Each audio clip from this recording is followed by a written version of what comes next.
Bonsoir très chers compatriotes gabonais, en vos rangs des qualités respectives. Vous êtes à l'émission Atmosphère, intervention chirurgicale animée par David Mberkouma, le minotaure d'Abel Cochon, la voix des sans-voix, la cristallisation des aspirations légitimes du peuple souverain.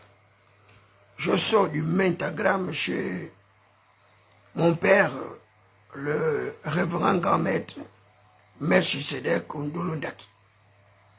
Et nous avons débattu sur un certain nombre de problématiques, à savoir qu'est-ce qui est en train d'arriver dans notre pays. Pourquoi autant d'acrinomie? Pourquoi autant de violence? Et ce dernier de me dit, David Mberkouma, il n'y a pas longtemps, tu es venu m'interviewer et je t'ai parlé de phénomènes biospirituels. Je t'ai parlé de la biospirituologie et je t'ai exhorté d'en faire large écho, large diffusion sur ta page Facebook. Le révérend maître Melchisedek m'a donné plusieurs raisons à l'origine aujourd'hui de notre climat délétère qui entraîne presque vers une autre instabilité institutionnelle. Il disait qu'il y avait le phénomène de l'amertume, qu'il fallait ajouter au premier phénomène qui était celui de la frustration.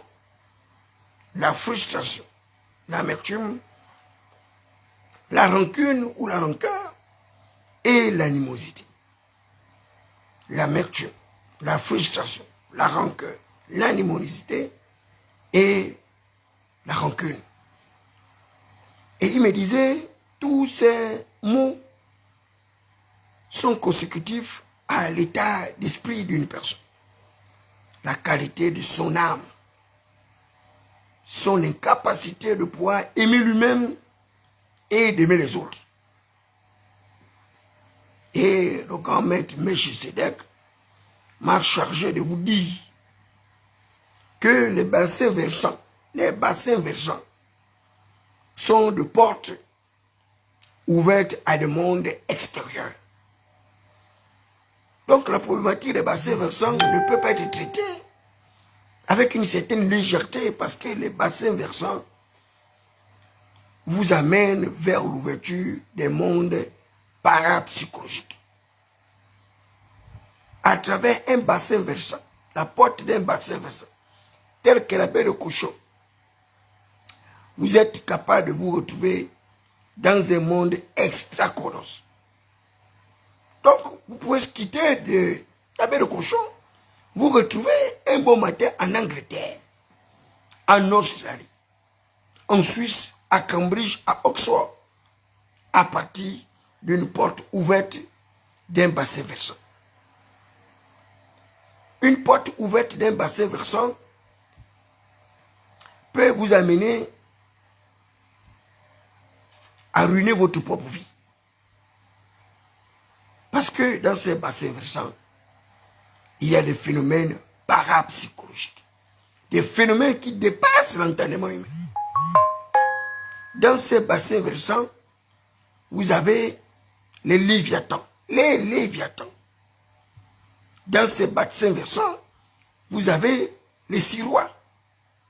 Et c'est pourquoi le grand océanographe français avait dit de faire attention au Gabon.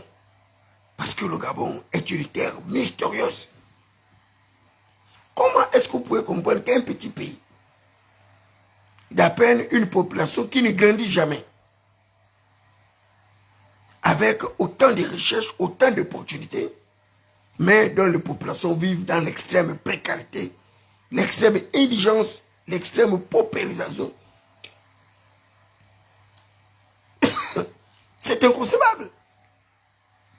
Et le grand maître Melchisedek m'a dit, David Mberkouma, va leur dire que le Gabon, même du temps de la Libye, de Muammar Kadhafi, le Gabon était déjà 10 fois plus riche que la Libye. Et il allait plus loin, en disant qu'il fut un temps relativement long où le Gabon était le premier pays producteur de l'uranium. Premier pays au monde entier producteur de l'uranium. Et mon frère Guy Bertrand Djibil a dit que grâce à l'uranium de Mounala, on a pu l'enrichir pour que les puissances internationales puissent être détentrices de l'arme atomique, c'est-à-dire l'énergie nucléaire, et c'est hissé parmi les 5 membres du comité permanent du Conseil de sécurité de l'ONU. À travers l'uranium enrichi, les gens arrivent à avoir des centrales nucléaires. Des centrales nucléaires. Ces individus arrivent à électrifier toutes leurs villes et villages. Mais avec l'uranium de Mounana, on n'est pas capable de donner aux populations l'électricité. Pire encore, l'eau. Toutes les villes du Gabon sont constituées de cours d'eau. Mais les Gabonais n'ont pas l'eau potable. Et là, je vois maintenant des étrangers qui vendent l'eau aux Gabonais. C'est incroyable. Des expatriés qui vendent l'eau à des Gabonais. Et il n'y a personne qui s'en meurt sur cette situation.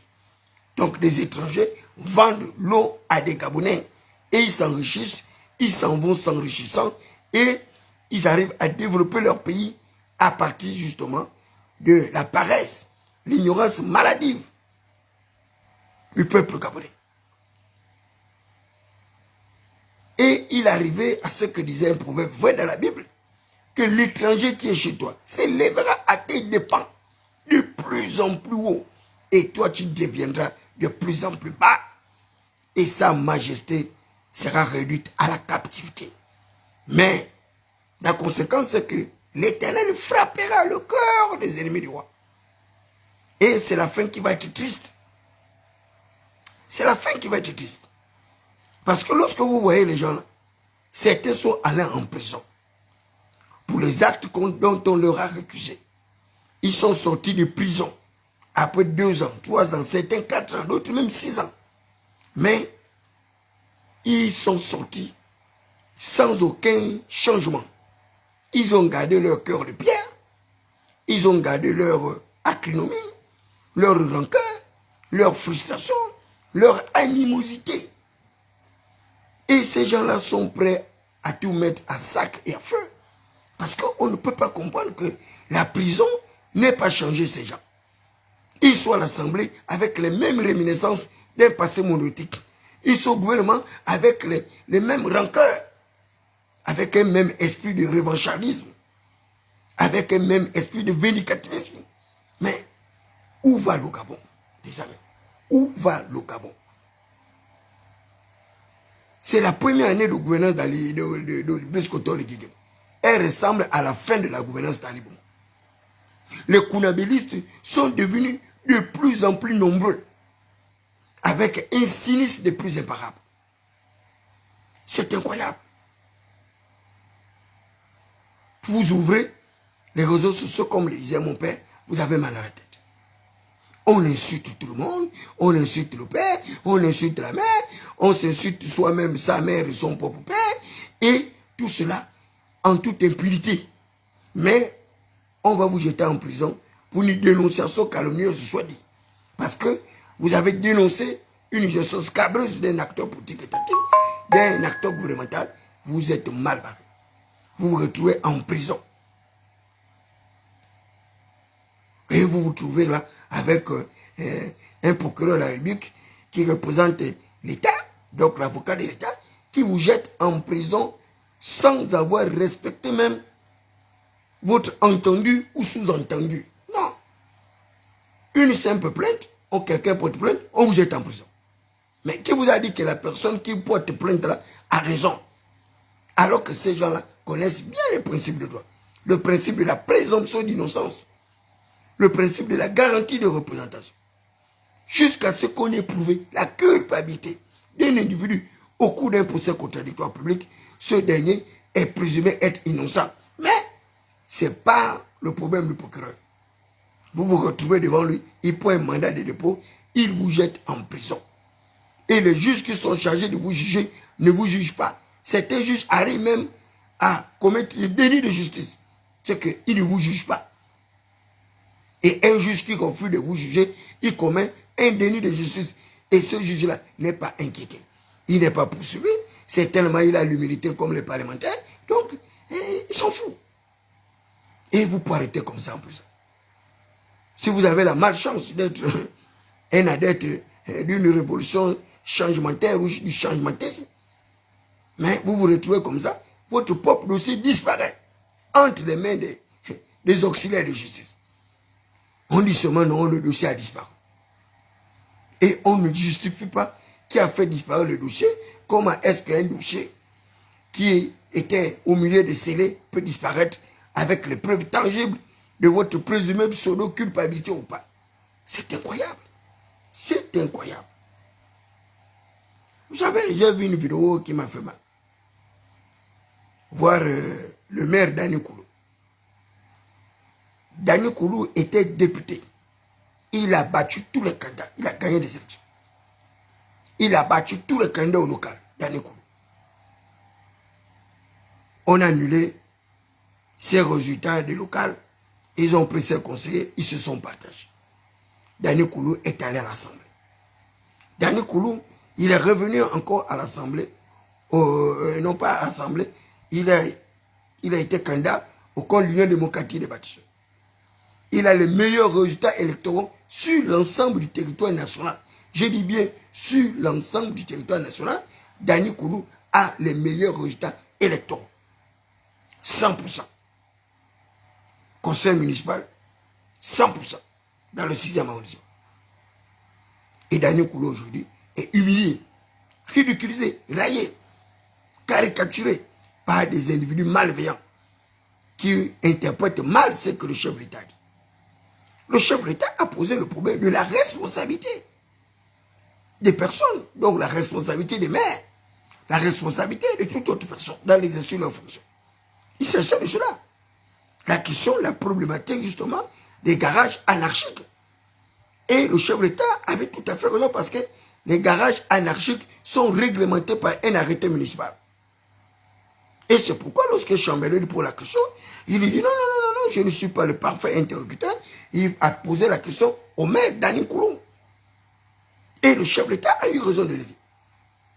Et quand Dani Koulou arrive, bon, lui également, il donne ses explications ou bien il est surpris par le processus. Mais Dani Koulou, il n'est pas responsable de l'anarchie qui se trouve au niveau du 6e arrondissement et particulièrement dans le phénomène des garages.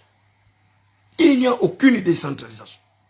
Le chef de l'État a pris même des décrets, des promulgations, mais la décentralisation n'existe pas au Gabon.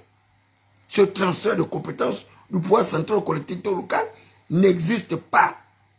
C'est la tutelle qui gère les collectivités locales, c'est-à-dire le ministre de l'Intérieur avec le maire central et ses adjoints. Mais qu'est-ce que vous allez reprocher quoi à Dani Koulou? Qu'est-ce que Dani Koulou peut faire en matière de lutte contre l'insalubrité, en matière de lutte contre l'incivisme, en matière de lutte contre la dégradation d'ailleurs de notre espace environnemental? Non. Et je vois les gens, parce que le président aurait oui dit que un maire peut être destitué, et ils ont transformé cela en un véritable pugilat. Comme si le chef de l'État aurait dit qu'on va destituer Dani Koulou. Le chef de l'État vous l'a dit où que Dani Koulou devait être destitué. Il vous l'a dit à quel moment. Le chef de l'État vous rappelle tout simplement la loi, les exigences du respect de cette loi, mais également le chef de l'État vous rappelle